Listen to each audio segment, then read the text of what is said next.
Đăng ký kênh để nhanh chóng nhận được thông báo về video mới nhất và nhanh nhất. Bộ phim Tiểu Phong Bạo của Hồ Nhất Thiên và Kiều Hân nhận được phản hồi khá tích cực, chủ yếu là chemistry của hai người đó rất ngọt. Hai người ở hậu trường tương tác vô cùng thân mật khiến người xem phải phỏng đoán, thậm chí rất nhiều người còn bảo phim giả tình thật. Kỳ thật hai người đều không phải đối tượng của nhau, hai người đó đều không có yêu đương với nhau, họ chỉ là tương tác để quảng bá phim mà thôi. Khi quay phim Kiều Hân và Hồ Nhất Thiên còn thường ngại ngùng khi quay cảnh hôn, vì vậy đạo diễn đã thêm luôn vài cảnh nữa để họ hết ngượng. Hiện tại Kiều Hân không có tin tức gì về phương diện tình cảm, cô ấy chỉ tập trung đóng phim, phải nói là cô ấy và Hồ Nhất Thiên rất có cảm giác couple. Hai người cũng rất tích cực, cô ấy cũng sẽ xuất hiện trong số mùa đông của Element New Youth. Tài nguyên hiện tại của Hồ Nhất Thiên đều nằm trong tay công ty, mà công ty cũng không quá push cậu ấy, nên sự nghiệp hiện tại cứ bình bình như vậy. Cậu ấy hiện tại vẫn còn đang quay phim với Hình Phi. Nếu không có kết nối với các chương trình mừng năm mới thì hoạt động tháng này có lẽ sẽ không tăng lên, tháng sau có thể sẽ tham gia hoạt động.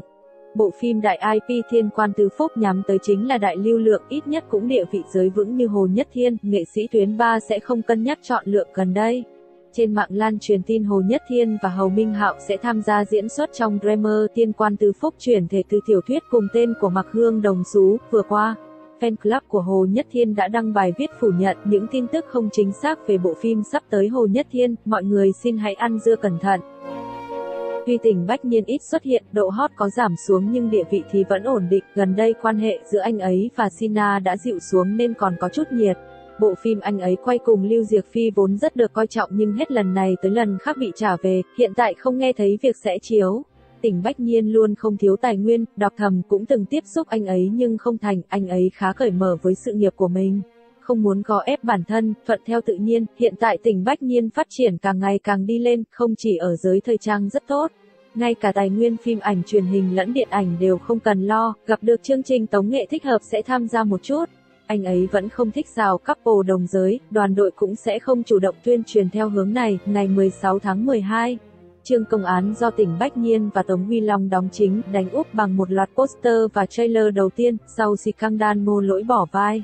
Chương Công Án quay phim âm thầm hơn hẳn các bộ đam mỹ khác, do vậy, trailer và những hình ảnh, nhá hàng này càng khiến cộng đồng mạng bất ngờ. Trong trailer, ngoài phần thể hiện tên Tỉnh Bách Nhiên và Tống Huy Long, còn có một dòng chú thích tên sắp xếp ngẫu nhiên theo thứ tự bảng chữ cái bính âm.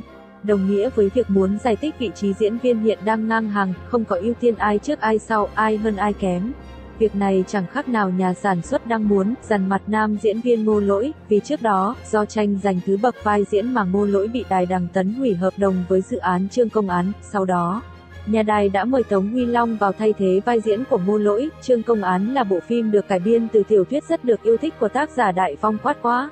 Vì thế ngay từ khi công bố dự án đã được khán giả rất quan tâm, nội dung kể về cuộc gặp gỡ của lễ bộ thị lang Lan Giác Tỉnh Bách Nhiên và thư sinh Trương Bình Tống Huy Long trong một vụ án. Cả hai đã cùng hợp tác phá giải và rồi kết bằng hữu, về sau Trương Bình còn lên đến chức vị thừa tướng. Uông Hàm và cha của Triệu Lộ Tư có giao tình, vì vậy Uông Hàm cũng giúp Triệu Lộ Tư phát triển trong giới. Nhân mạch của Uông Hàm rất rộng, giới thiệu cho cô cũng rất nhiều người. Triệu Lộ Tư thường tự bỏ tiền túi mua IP, sau đó liên hệ các tiểu sinh lưu lượng mời hợp tác.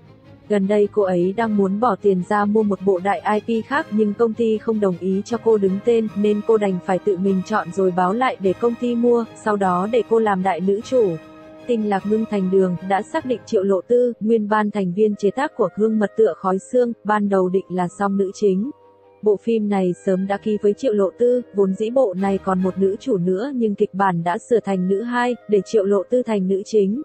Đất diễn rất nhiều, đoàn làm phim tìm Trần Ngọc Kỳ để diễn nữ hai nhưng Trần Ngọc Kỳ muốn ngang hàng với Triệu Lộ Tư. Nếu không thu xếp được chuyện này sẽ không ký hợp đồng. Triệu Lộ Tư thường xuyên lên hot search là bởi vì cô ấy đã ký một hợp đồng đánh cược. Áp lực của đoàn đội cô ấy rất lớn, nếu không hoàn thành nhiệm vụ chỉ có tự bỏ tiền túi đền hợp đồng.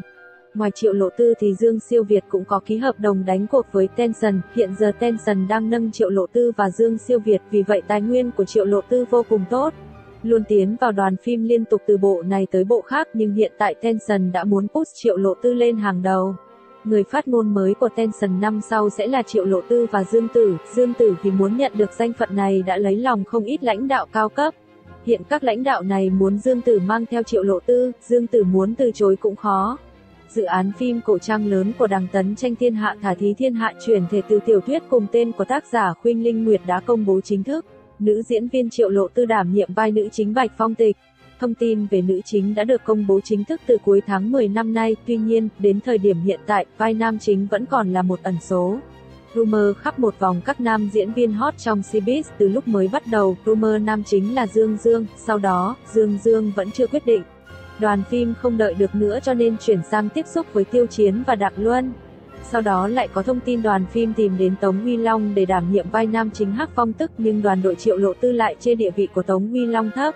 Mới đây nhất, rumor vai nam chính Hắc Phong Tức sẽ chọn một trong hai người Dương và Lý Dịch Phong, hai người đều đang trong quá trình đàm phán.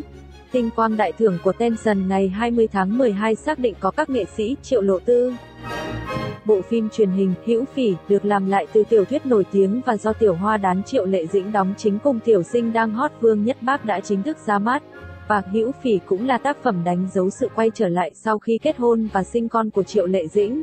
Đây cũng là vai chính đầu tiên của Vương Nhất Bác sau thành công vang dội của bộ phim Trần Tình Lệnh, nên thành tích của tác phẩm này cũng rất quan trọng đối với Triệu Lệ Dĩnh và Vương Nhất Bác. Sau khi Hữu Phỉ được phát sóng, rất nhiều anti-fan đã chê bai rating của bộ phim, thậm chí một số cư dân mạng còn cho rằng Triệu Lệ Dĩnh không còn đủ khả năng để trở thành nữ hoàng rating. Nhưng tiếc thay, Hữu Phỉ thành công mà đánh vào mặt của những anti-fan đó, còn Triệu Lệ Dĩnh hay nữ hoàng rating Triệu Lệ Dĩnh. Dù Hữu Phỉ thành công hay không thì độ hot của một ngôi sao vẫn còn đó. Hữu Phỉ của Triệu Lệ Dĩnh đã thống trị danh sách hot search trong ngày đầu tiên lên sóng, liên tục đứng đầu trong danh sách. Sau ngày đầu tiên lên sóng, số lượt xem đã vượt 300 triệu và tổng lượt đọc các chủ đề liên quan đến Hữu Phỉ đã vượt 6 tỷ. Hai nhân vật chính Triệu Lệ Dĩnh và Vương Nhất Bác trong Hữu Phỉ sau khi ra mắt đã xếp hạng cao trong các tìm kiếm trên hot search. Kết quả này có thể nói là Hữu Phỉ không bạo không, tất nhiên. Mặc dù Hữu Phỉ có điểm phát sóng siêu cao sau khi ra mắt nhưng vẫn còn rất nhiều sai sót, điển hình bộ phim bị phàn nàn nhiều nhất là về bối cảnh và các kỹ xảo hiệu ứng của Hữu Phỉ.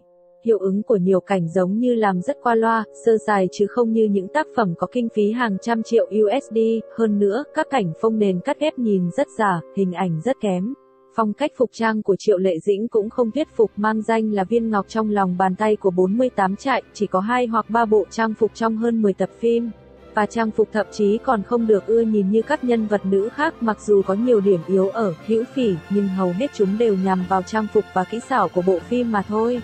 Và Hữu Phỉ vẫn có rất nhiều thế mạnh, như bộ phim không có thay đổi lớn về cốt truyện, kỹ năng diễn xuất của nữ chính Triệu Lệ Dĩnh trên phim vẫn rất đẹp và ngổ ngáo, đơn giản gọn gàng. Phù hợp với tính cách của nữ chính trong phim, diễn xuất của nam chính Vương Nhất Bác cũng rất đáng nể, tuy kinh nghiệm đóng phim chưa đủ nhưng diễn xuất trong phim cũng rất hay. Bản tính nói nhiều của Tạ Doãn rất được lòng khán giả, là bộ phim truyền hình đầu tiên của Triệu Lệ Dĩnh sau khi cô trở lại. Hữu Phỉ không chỉ có một khởi đầu vô cùng thuận lợi mà còn mang đến cho Triệu Lệ Dĩnh một biệt danh mới, như chúng ta đều biết Triệu Lệ Dĩnh luôn được biết đến với biệt danh là Triệu Tiểu Đao. Và sau khi ra mắt của Hữu Phỉ, mặc dù chỉ mới phát sóng được mấy tập, Triệu Lệ Dĩnh đã có được một biệt danh mới, đó là danh hiệu Chu Tiểu Đao, họ Chu tên là Phỉ tự là đao gãy. Đây là vai diễn mới của Triệu Lệ Dĩnh, dù sao xài đao cũng quá hao đi, trước khi vượt sông, đã gãy mất vài cây đao rồi, họ là Tạ tên là Doãn, tự là nói nhiều, đây là vai diễn mới của Vương Nhất Bác. Dù sao cái miệng này cũng là nói quá nhiều rồi, nhìn thì rất đẹp trai nhưng tiếc là khi mở miệng ra thì, nói cách khác, bạn đã xem bộ phim Hữu Phỉ chưa? Đối với cặp đôi Triệu Lệ Dĩnh và Vương Nhất Bác bạn có hài lòng với họ không?